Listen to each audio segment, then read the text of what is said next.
con el manejo endovascular de los síndromes agudos de aorta torácica.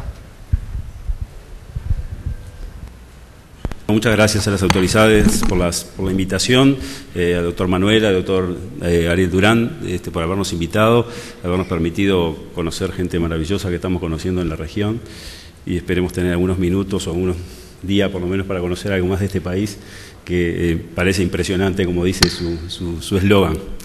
Nos convoca a hablar sobre el manejo endovascular de los síndromes aórticos agudos, una técnica que hemos tenido que aprender y que desarrollar en los últimos años. Tenemos una experiencia realmente corta de unos 5 años, pero hemos tenido la necesidad de aprenderla. O sea que la importancia del tema para el cardiólogo intervencionista está dado en que estos pacientes son referidos a los centros cardiovasculares referentes, donde hay cirugía cardíaca, donde hay hemodinamia, y ahí es donde tenemos que saber manejarlos, diagnosticarlos y manejar las mejores terapéuticas para ellos. El pronóstico en muchos de estos pacientes no es bueno, por lo tanto tenemos que tener conductas bien claras con respecto a ellos. Ha existido avances importantes en el tratamiento endovascular. El número de dispositivos implantados en el mundo es cada vez mayor y ha mejorado muchísimo el diseño de estos dispositivos, por lo tanto esto ha ayudado a tener mejores resultados en las técnicas. Ha habido suficiente evidencia que está soportando las conductas que se están tomando. Es importante destacar que en el 2010 se publicaron las guías americanas de numerosas sociedades científicas referidas al tema, en las cuales definen claramente cómo diagnosticar y cómo tratar a estos pacientes. De los síndromes aórticos de la aorta torácica nos vamos a referir a la disección clásica, que todos conocemos, al hematoma intramural. Participan también de este grupo la úlcera aórtica penetrante, y estas 3 entidades de alguna manera tienen relación entre ellas, pueden tener una derivación evolutiva de unas a otras. A veces esto ocurre en días, pero a veces puede ocurrir en horas. Por lo tanto, tenemos que saber manejar estas 3 entidades adecuadamente. Se suma una 4ª entidad, como es la rotura traumática de la aorta torácica, de la cual no nos vamos a poder referir por razones de tiempo. Con respecto a estas guías de hace 2 años, queda claro que cuando un paciente consulta por una disección de la aorta torácica, independientemente de la localización que ésta tenga, debe ser referido a un centro de cirugía. Nosotros quisiéramos agregar el concepto de que debe ser referido a un equipo cardíaco, tal cual como lo refirió recientemente el doctor Berrocal. Creo que de alguna manera va muy de la mano el manejo aórtico que estamos haciendo con lo que es el manejo de la patología de la estenosis aórtica. Hemos aprendido en los últimos años a trabajar en conjunto con los cirujanos vasculares, con los cirujanos cardíacos y con los imagenólogos para tomar las mejores decisiones, y creo que hacia eso apuntamos. También está claro que al momento actual la disección de la aorta torácica que involucra la aorta ascendente debe ser evaluada urgentemente para una cirugía de reparación. No está planteado por el momento el tratamiento endovascular de la aorta ascendente. Así que nos vamos a referir a lo que, según la clasificación de Stanford, sería el grupo B, de tipo B, de las disecciones, de los hematomas intramurales de la aorta torácica. Claramente existen 2 formas de presentación clínica de las disecciones de aorta tipo B, y esto se divide por mitades. La mitad de ellas no presentan complicaciones y tienen una relativa baja mortalidad que ronda el 1%. Sin embargo, la otra mitad, el 47% de estos pacientes, se presentan con complicaciones, y esto ofrece una mortalidad francamente elevada que ronda el 20%, y es hacia ellos hacia los que tenemos que enfocar para el tratamiento endovascular. Las complicaciones, todos ustedes la conocen, son complicaciones en la esfera cardiovascular, neurológica, pleuropulmonar, gastrointestinal, vinculadas a la rotura, al compromiso de órganos vecinos, o a la isquemia vinculada a una compresión de la luz verdadera y por hipoperfusión. Lo que ofrece el tratamiento endovascular es la posibilidad de que los pacientes complicados tratados en forma endovascular tengan una expectativa de vida, una sobrevida similar a aquellos que no han tenido complicaciones. Por lo tanto, es realmente útil el tratamiento endovascular. Como ustedes ven, la cirugía en los pacientes con disección complicada ofrece una sobrevida francamente menor. Algunos registros que estudiaron la comparación de uno y otro tratamiento nos permiten observar que la mortalidad del tratamiento endovascular es 3 veces inferior que la mortalidad de la cirugía tradicional a cielo abierto, y las complicaciones son más del doble con cirugía. Por lo tanto, este debe ser el tratamiento de elección. El objetivo del tratamiento endovascular sería, como en este caso, sellar la brecha que ha definido o que ha generado una falsa luz presurizada o que ha generado una rotura con salida de sangre fuera de la aorta. Así que el objetivo sería ese: bajar la presión, trombosis de esa falsa luz y una restitución del flujo a nivel de la aorta en forma evolutiva. ¿De qué depende el éxito de los resultados que tengamos? Creo que en primer lugar de que tengamos un buen diagnóstico. Tenemos que diagnosticar adecuadamente cuál es la situación a nivel de la aorta, cuál es la situación a nivel de los órganos comprometidos, y para eso definimos y necesitamos buena imagenología. La imagenología tiene que ser de buena calidad. La tomografía multicorte es la base también para el diagnóstico. El eco transesofágico puede ser útil para definir si hay una o más sitios de apertura de la íntima, rotura de la íntima. Y para eso el cardiólogo tiene que dominar las imágenes, interactuar mucho con el imagenólogo. Este tipo de imágenes son las que precisamos para tomar decisiones, porque si no podemos tener problemas. Y tenemos que tomarnos tiempo, mucho tiempo, para definir el diagnóstico, saber frente a qué estamos plantados y cómo vamos a elaborar la estrategia desde el punto de vista de sellar la brecha y resolver al paciente globalmente. Tal vez nos van a tener que alimentar como le está pasando a este colega. Luego de definida la anatomía y la situación clínico-anatómica del paciente, debemos seleccionar los dispositivos. También un paso fundamental.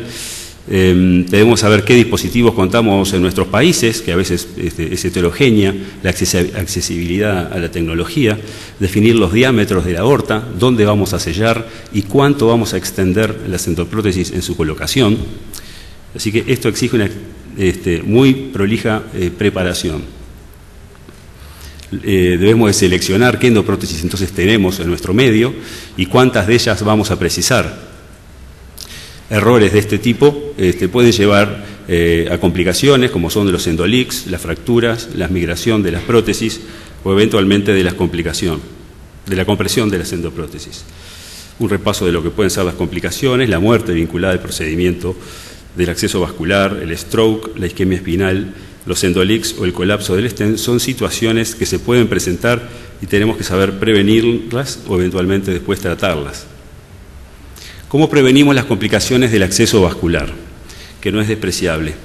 Una vez definida la anatomía y qué es lo que nos vamos a plantear en cuanto a sellar de la rotura aórtica, qué disponibilidad tenemos de empresas, de marcas en nuestro medio, cuál es el diámetro de la aorta que vamos a precisar para anclar en la zona sana, vamos a saber cuál es el diámetro del dispositivo, en qué frenchaje tiene y cuántos milímetros tiene, hacer la correlación. Y en base a eso correlacionar con el acceso vascular posible que tenga nuestro paciente. Muchas veces no podemos acceder por femoral, entonces en conjunto con el cirujano vascular, con quien debemos trabajar en conjunto, tal vez selecciona entrar a nivel ilíaco con colocación de conductos o otras técnicas de acceso diferente como puede ser transapical. La paraplegia es una complicación temida por todos, es mayor a nivel quirúrgico, pero a nivel de neoprótesis también existe. Existen algunas situaciones en particular que nos deben hacer tener especial atención, como es una cobertura mayor de 20 centímetros de largo, una cobertura a nivel de T9 o T12, donde sale la arteria de Adamkiewicz. Si el paciente tuvo una reparación de aorta abdominal previa, o si vamos a tener un compromiso de subclavio durante el implante de la endoprótesis a nivel proximal o compromiso ilíaco interno a nivel distal, que va a generar isquemia a nivel de la médula. La hipotensión prolongada también puede ser un hecho desfavorable. En todos estos casos se recomienda la utilización de protocolos de drenaje del líquido cefalorraquídeo. Lo ideal es bajar la presión por debajo de 5 centímetros de agua a nivel del líquido cefalorraquídeo y mantenerlo durante 24 horas en forma profiláctica o 72 horas si es que la situación de paresia o paraplegia se ha dado. Los endoleaks son situaciones que tenemos que pensar en ellas y saber enfrentarnos. No son ajenas ninguna de las marcas de endoprótesis que están diseñadas, como ustedes observan, ronda el 10% la posibilidad de Endolix. Por lo tanto, esta es la desventaja con respecto a la cirugía. Yo diría, la cirugía no ofrecía este tipo de complicaciones y nos genera a veces segundos tratamientos vinculados a los Endolix que rondan alrededor del 5% en forma global. Los predictores de Endolix son el diámetro del aneurisma o de la falsa luz, en este caso de síndromes agudos, el largo de la cobertura de la aorta que precisamos y el número de graft utilizados es directamente proporcional con las posibilidades de que se desarrolle un Endolic. Para recordar, el Endolic tipo 1, que puede ser proximal o puede ser distal, tiene una frecuencia que ronda el 5 a 25% y la causa es la mala fijación de la endoprótesis en uno o en otro sector. ¿Cómo se previene esto? Con una adecuada planificación preprocedimiento, con una buena selección del graft que vamos a usar, pensando en la posición y la angulación que tiene la aorta y cómo se va a comportar ese graft y en los diámetros que vamos a usar. El Endolix tipo 1 proximal, entonces, debe resolverse, no se puede dejar sin tratar y las opciones son colocar un stent proximal en el endograft que selle en forma más intensa, digamos, el endograft. Otro es colocar una extensión proximal y eventualmente agregar, si hay isquemia de subclavia de brazo, un bypass carótido subclavio.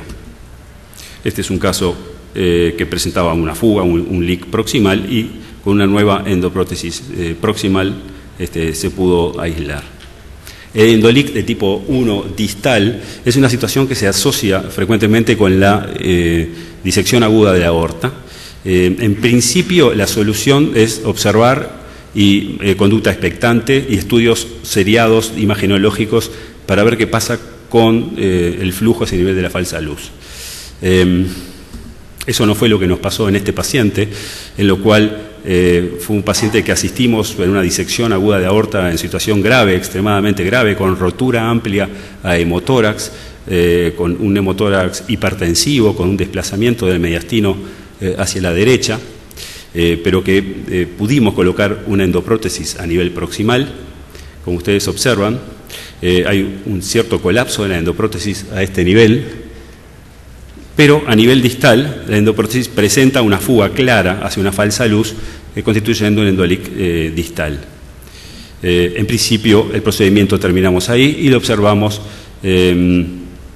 posteriormente en el CTI. La tomografía a las 48 horas nos observó que había mucha fuga, había mucho contraste de la misma densidad que en la luz verdadera, en la falsa luz, y que hubo esa presión aumentada en la falsa luz, generó un colapso de la endoprótesis, una de las complicaciones posibles. Esto implica sí o sí reintervención. Dilatamos con un balón nuevamente la endoprótesis colapsada y colocamos una nueva endoprótesis, con lo cual se pudo resolver y sellar ese endolic distal. El endolic tipo 2 es un endolic menos frecuente, en general se debe, no hay fugas a nivel de la prótesis, sino que está alimentado desde vasos colaterales. Estos pueden ser intercostales, puede ser la arteria subclavia desde arriba o arterias lumbares que son permeables. En principio esto implica un manejo conservador y observar tomográficamente si hay expansión del aneurisma o de la falsa luz. El manejo del endolic tipo 3 es menos frecuente. Este endolic es cuando hemos colocado dos endoprótesis, pero hay una fuga entre ambas. La causa de esto es la separación modular de los componentes, a veces el rasgado de la tela, en general con las endoprótesis de generaciones previas. La solución, hay que resolverlo esto, y es realinear los endografts colocando uno nuevo en medio de ambos de un tamaño adecuado. Sin duda estamos asistiendo a mejoras en el diseño de las endoprótesis. Aquí podemos observar la foto que tomamos hace un par de semanas en el TCT con la endoprótesis GOR que estaba actualmente en el mercado. Y esta es la que está saliendo nuevamente, que como ustedes ven es más flexible, con mayor adaptabilidad a los ángulos de la aorta torácica. Cook, por su parte, está realizando mejoras también en el sitio de implante, el sistema de entrega proximal, para prevenir los leaks tipo 1 proximales. ¿Qué nos depara del futuro? Hasta el momento se están pudiendo resolver adecuadamente las zonas de aterrizaje o de landing, que se dice Z2, Z3 o Z4. Creo que las Z0, Z1 son zonas que aún no están definidas para tratar en forma endovascular, pero las técnicas que se están aplicando a nivel de la aorta abdominal son promisorias y ya se están apareciendo experiencias publicadas con las técnicas de las chimeneas. Esto implica colocar stents cubiertos por los vasos de cuello que lleguen al sector proximal de la aorta y luego colocación de la endoprótesis para manejar disecciones proximales. Nos generan dudas de qué porcentaje o qué tasa de leaks tipo 1 pueda tener este tipo de técnicas. Otras endoprótesis que se utilizan a nivel abdominal, como estas, que son las ramificadas, las fenestradas o con escalopes para la salida de los vasos laterales, o las endoprótesis a medida, en las cuales se le envía a la empresa la imagenología del paciente y en 2 semanas uno tiene la endoprótesis ajustada a la anatomía del paciente. Creo que nos va a dar mucha perspectiva para el futuro de nuestros pacientes.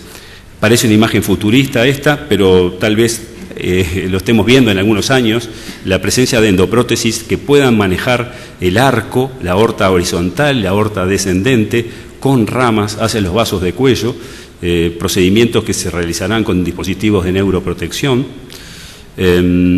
Obviamente que quedarán siempre situaciones difíciles de resolver. Decíamos que estos procedimientos son parecidos al implante de la válvula aórtica en muchos aspectos. Un mismo dispositivo no genera el problema de las arterias coronarias, pero bueno, el futuro seguramente podrá resolver todas estas situaciones.